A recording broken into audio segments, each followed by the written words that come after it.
Assalamualaikum warahmatullahi wabarakatuh. Halo guys, kembali lagi bersama saya Bobby Herian. Kali ini saya ingin membahas tentang betapa pentingnya hafalan.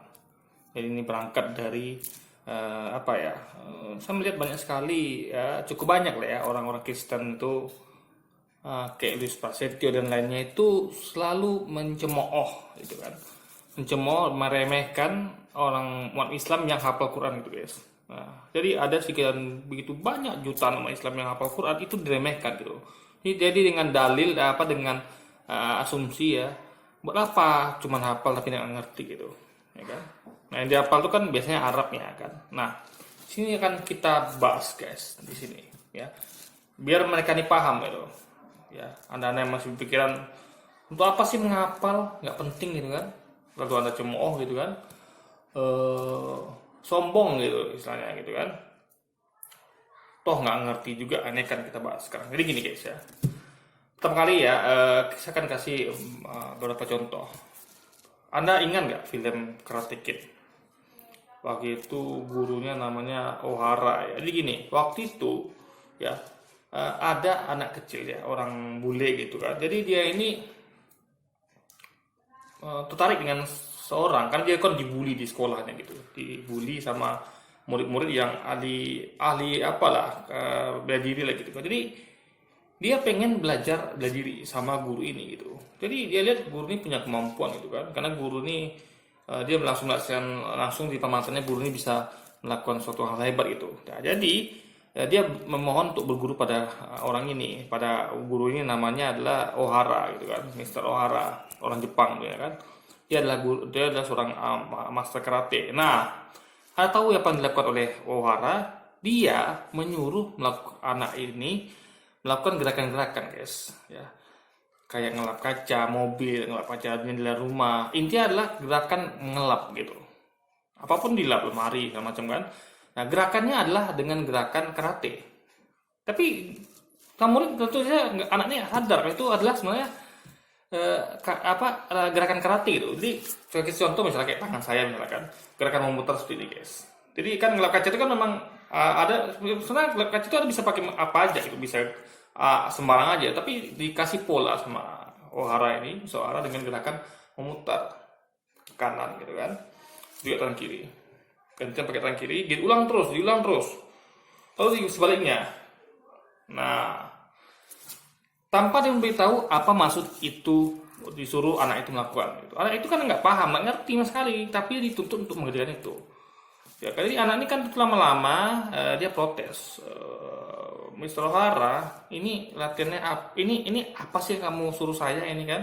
Saya kan mau belajar karate, kenapa kamu suruh saya ngelap-ngelap gini gitu kan?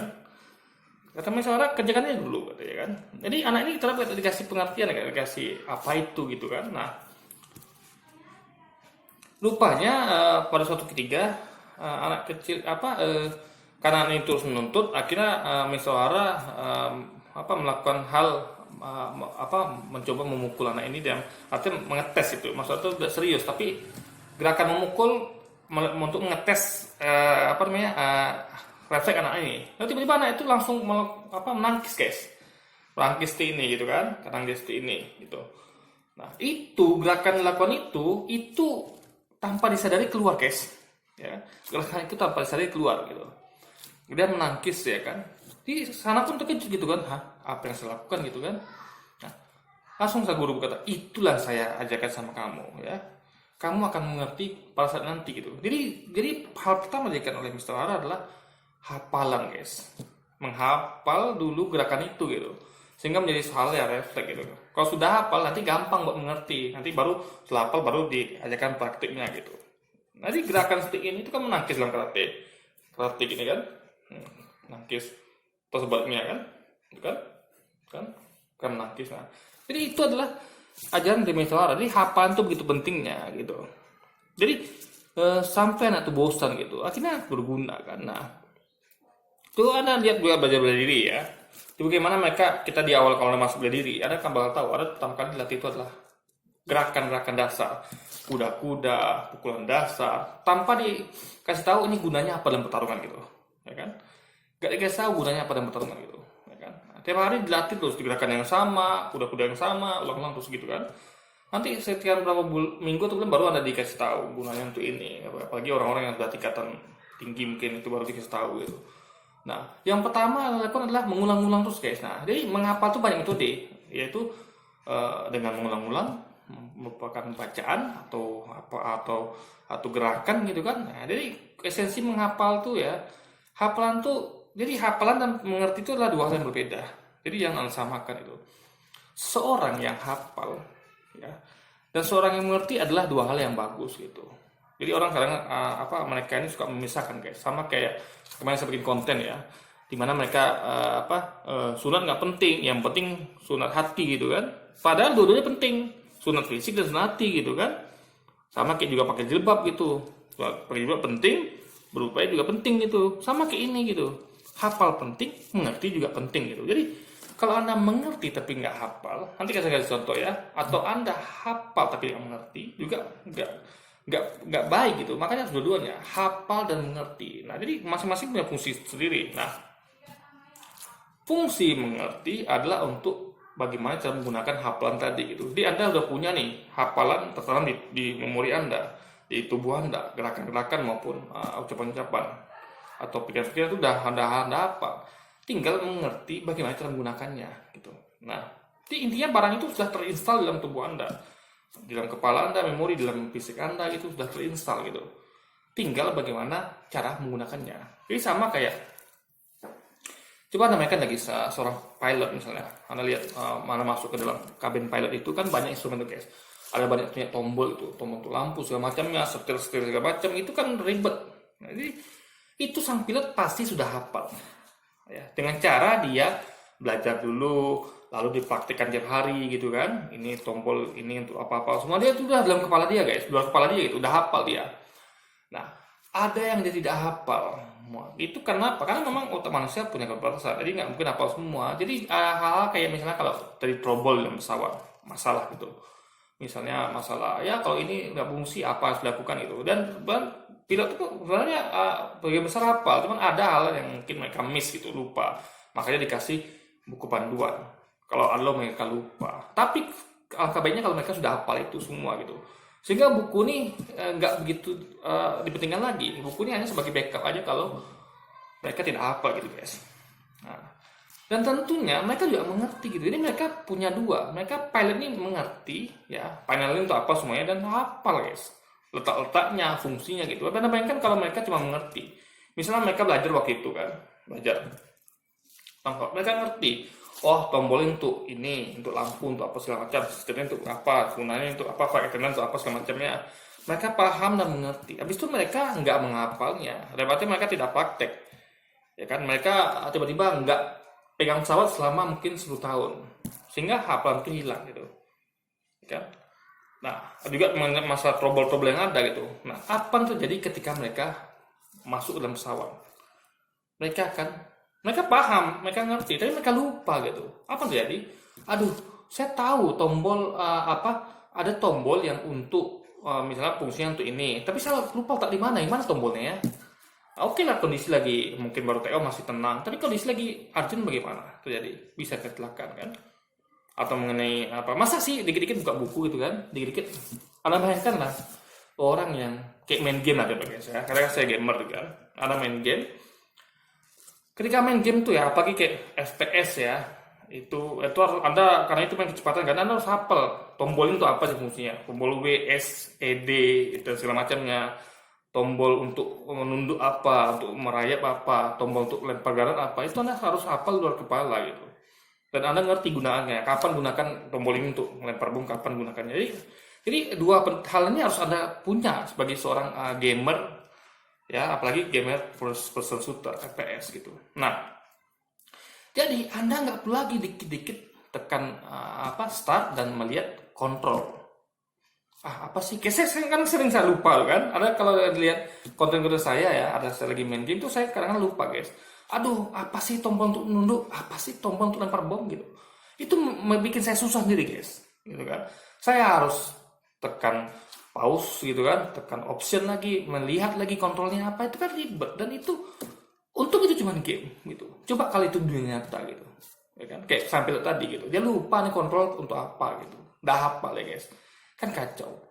Nah, itu guna pentingnya hafalan. Jadi selain pengertian, jadi hafalan dan paham itu penting dulunya. Karena nggak bisa hanya mengerti tapi nggak hafal, atau hafalnya tapi nggak ngerti, nggak bisa. Harus dua-duanya digabung. Nah, itu nggak sadar orang-orang Kristen yang sering meremehkan itu guys. Juga kayak Luis Prasetyo ini, makanya saya buatkan video ini kan. Itu pentingnya hafalan gitu. Nah, syukurlah alhamdulillah ya, hafalan itu terjaga karena dihafal metodenya. Ketika Nabi Muhammad itu turun menyampaikan wahyu yang diterima dari Allah, itu semua sahabat menghafal, ya kan? Dan diulang-ulang dalam sholat 5 kali sehari. Diulang dalam sholat. Anda tahu kalau anda yang nggak ngerti ya, nggak bukan seorang Muslim, ya anda tahu nggak kalau kami Muslim itu ya, itu 5 kali sehari minimal itu kami membaca Quran. Jadi Quran itu bukan dibaca ketika kami duduk atau harus baca Qurannya, enggak. Tapi kalau itu udah hafal dalam kepala kami mengulang-ulangnya terus setiap hari. Jadi ketika kita tuh tegak itu guys ya, itu kan membaca Al-Fatihah kan, lalu membaca surat Quran. Jadi Anda bisa pilih surat apa saja gitu, ya kan? Mau Al-Baqarah yang panjang kalau Anda hafal gitu kan, alhamdulillah gitu, atau yang lainnya gitu kan, diulang-ulang terus guys gitu. Jadi itu 5 kali sehari, dan satu hari itu ada berapa rakaat? Subuh 2 rakaat, zuhur 4 rakaat, asar 4 rakaat, maghrib 3, dan isya 4 rakaat. Itu jadi Anda sering mengulang-ulang di situ hafalan Quran itu gitu. Ya, nah, ya karena soal itu kan wajib, nggak boleh ditinggalkan. Nah, jadi itu terjaga Quran itu. Jadi ketika ada orang mencoba untuk memalsukannya, itu nggak akan bisa. Kenapa? Karena sangat penghafal langsung tahu bunyinya, huruf-hurufnya semuanya gitu kan. Jadi sehingga Quran itu terjaga gitu. Makanya maha benar Allah yang Allah katakan, aku akan menjaga Quran ini gitu. Karena dia adalah kitab terakhir yang nggak boleh dirusak oleh tangan manusia. Jadi gimana pun manusia merusaknya nggak bisa. Kenapa? Karena akan banyak penghafal Quran di seluruh dunia yang akan bisa kembali menuliskannya kalau seandainya Quran itu hilang guys gitu. Karena semua itu sudah ada di dalam kepala mereka. Mereka tinggal mengkopinya ke buku lagi gitu guys. Itu pentingnya apa? Bayangkan Alkitab umat Kristen itu bagaimana banyak revisi ya. Banyak ayat-ayat ditambahkan kemudian. Kenapa? Karena dan bahkan sama ini pun berbeda itu. Matius ngomong A, si Lukas beda lagi gitu kan. Ini beda lagi. Itu kenapa? Karena tidak ada standar hafalan di situ. Sehingga ya karena nggak hafal kan, mereka iya aja gitu. Benar isinya ini. Nggak apa-apa lah, dia Matius misalnya, dia Lukas itu atau apapun itu gitu kan. Main percaya aja gitu. Tapi kalau umat Muslim yang hafal tuh nggak bisa, maupun seanu, tapi yang saya hafal nggak seperti itu bunyinya gitu. Ada perlawanan. Jadi hafalan itu akan membantu dia untuk merecovery gitu, data Quran tadi gitu guys. Itu pentingnya hafalan gitu. Jadi sekali lagi guys ya, jangan pernah remehkan hafalan. Bahkan kalau Anda tahu ketika ujian ya, Anda bayangkan ya, kita sekolah, belajar di sekolah, itu paham lah pastinya ya. Kebanyakan paham lah. Ketika guru menerangkan itu kita kan nggak paham, kita bertanya sampai paham gitu. Bagi orang mau belajar kan.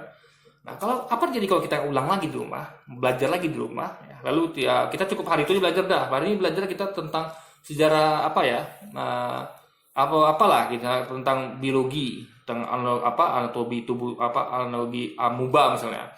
Kita ngerti udah. Habis itu kita nggak ulang-ulang lagi gitu. Kita belajar di rumah, nggak bikin PR, kan lewat berlalu sampai ujian semester atau ujian tahunan.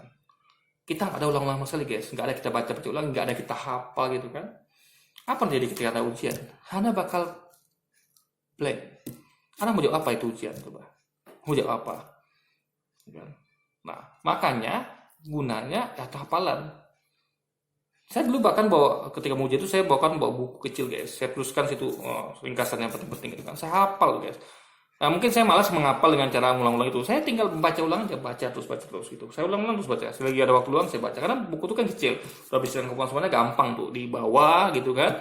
Dan lembarnya pun nggak begitu banyak. Nggak semua buku saya bawa. Saya hanya yang penting aja itu. Nanti saya apa? Rumus-rumus paling penting gitu kan. Nah, agar saya bisa aplikasikan ketika ujian nanti gitu. Sehingga saya mendapatkan hasil yang bagus. Kayak rumus itulah. Misalnya untuk apa saya hafal rumus kalau saya nggak ngerti cara gunakannya gitu kan. Makanya juga harus tahu cara menggunakannya, mengerti. Jadi hafal itu penting dan mengerti juga penting. Anda bayangkan saya mengerti tapi nggak saya hafal itu rumus. Ketika ujian saya tahu, saya ngerti. Tapi saya nggak hafal rumusnya itu apa sih gitu kan. Apa yang mau saya hitung gitu kan. Nah, itu poinnya guys. Jadi sekali lagi guys ya, hafalan itu penting. Hafalan dan mengerti itu penting sekali gitu. Jadi sekali lagi jangan pernah remehkan hafalan. Jadi jangan karena Anda punya kekurangan ya umat Kristiani ya. Saya nggak nyebut semuanya ya. Beberapa ini guys yang sombong ini, yang sok ini, sama kayak orang kayak Luis Placito nih dan beberapa orang lainnya, yang meremehkan hak orang yang menghafal Quran gitu guys. Itu sepele ya, apa segala macam gitu kan. Nggak penting. Sadarlah Anda. Jangan karena kekurangan Anda tidak menghafal Alkitab, lalu Anda mencemooh umat Islam yang hafal Quran guys. Ya, sekali lagi ya, karena kelemahan Anda tidak hafal Alkitab Anda sendiri, bahkan satu ayat pun Anda tidak hafal, maka saya lebih hafal saya mungkin, meskipun saya nggak hafal nomor ayat suratnya, tapi saya hafal bunyinya. Contoh kayak Matius 7, 23 saya hafal guys isinya, terjemahannya ya. Bukan setiap orang yang menyebut aku Tuhan Tuhannya akan masuk dalam kerajaan surga, melainkan mereka yang melakukan kehendak Bapakku di surga. Pada hari terakhir, banyak orang akan berseru padaku, Tuhan, Tuhan, bukan kami telah berbuat dengan namamu, mengusir setan dengan namamu, dan melakukan banyak kebaikan dengan namamu. Pada hari itulah aku akan katakan pada mereka semua, enyahkan semua di hadapanku, aku tidak mengenal kalian, wahai pembawa kejahatan. Saya hafal guys gitu. Itu penting bagi saya. Ketika saya berdebat, ketika saya menerangkan, berdakwah kan, kepada mereka, ini saya bisa langsung menyampaikan, tanpa saya harus cari-cari lagi, buka-buka buku lagi guys, atau bikin lagi itu. Semua dalam kepala saya. Tinggal saya ketikkan saja atau saya tinggal bikin di video seperti ini guys gitu. Jadi itu simple sekali gitu. Itu tidak mengerti oleh mereka ini. Jadi saya udah punya senjatanya, saya nggak cari lagi senjata itu gitu. Udah ada di memori saya. Ya, memori itu gunanya untuk menyimpan data memori. Ada bayangkan kalau memori itu penyimpanannya itu jelek ya, error gitu kan, bisa menyimpan. Apa yang mau di capture sama memori itu untuk dikeluarkan lagi ketika dibutuhkan guys. Makanya ada penyimpanan kayak hard disk kan, memory card itu gunanya untuk menyimpan data. Sehingga ketika data dibutuhkan dia tinggal upload lagi tanpa perlu mencari data lagi guys. Jadi lagi jangan remehkan hafalan ya. Jadi jangan katakan orang yang nggak hafal tuh nggak mengerti. Lebih parah lagi orang yang udah nggak ngerti nggak hafal lagi guys. Tapi masih mending orang hafal nggak ngerti kayak film atau Brazil tadi. Dia hafal, tinggal pengertiannya lagi. Ya, jadi nggak cukup hanya. Yang parah itulah orang udahlah nggak ngerti, nggak hafal. Tapi masih mending dia hafal tapi nggak ngerti, tinggal dikasih pengertian. Atau orang ngerti tapi nggak hafal, tinggal menghafalnya lagi yang diperbaiki agar sempurna guys. Oke, jadi mungkin ya sekian dulu video saya kali ini. Sampai jumpa lagi di video-video selanjutnya. Wassalamualaikum warahmatullahi wabarakatuh.